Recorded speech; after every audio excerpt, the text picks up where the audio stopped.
অল্প সময়ের অবসরে গিয়েছিলাম মধুপুর জাতীয় উদ্যান এবং রাবার বাগান ঘুরে দেখতে। মধুপুর উপজেলাটি অবস্থিত টাঙ্গাইল জেলায়। মধুপুর জাতীয় উদ্যানটি 1962 সালে বন বিভাগের আওতাধীন হয়। শালগাছ এই বনের প্রধান আকর্ষণ। পরিপক্ক রাবার গাছের বাকুলে একটি নির্দিষ্ট পদ্ধতিতে কাটা হয়। এই কাটা অংশ থেকে সাদা কষ বের হয়, যা একটি পাত্রে সংগ্রহ করা হয়।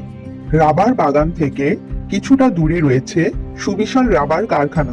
সেখানে রাবার গাছ থেকে সংগৃহীত কাঁচা কষ বিভিন্ন রাসায়নিক প্রক্রিয়া ও মেশিনের মাধ্যমে ব্যবহারযোগ্য রাবার শীটে পরিণত করা হয়। রাবার শীট বিভিন্ন শিল্পে ব্যবহার করা হয়, যেমন আঠা, অন্তরক এবং ক্রেপ রাবার তৈরিতে। কারখানার বিভিন্ন প্রক্রিয়াগুলো নিজের চোখে দেখা নিঃসন্দেহে দারুণ এক অভিজ্ঞতা।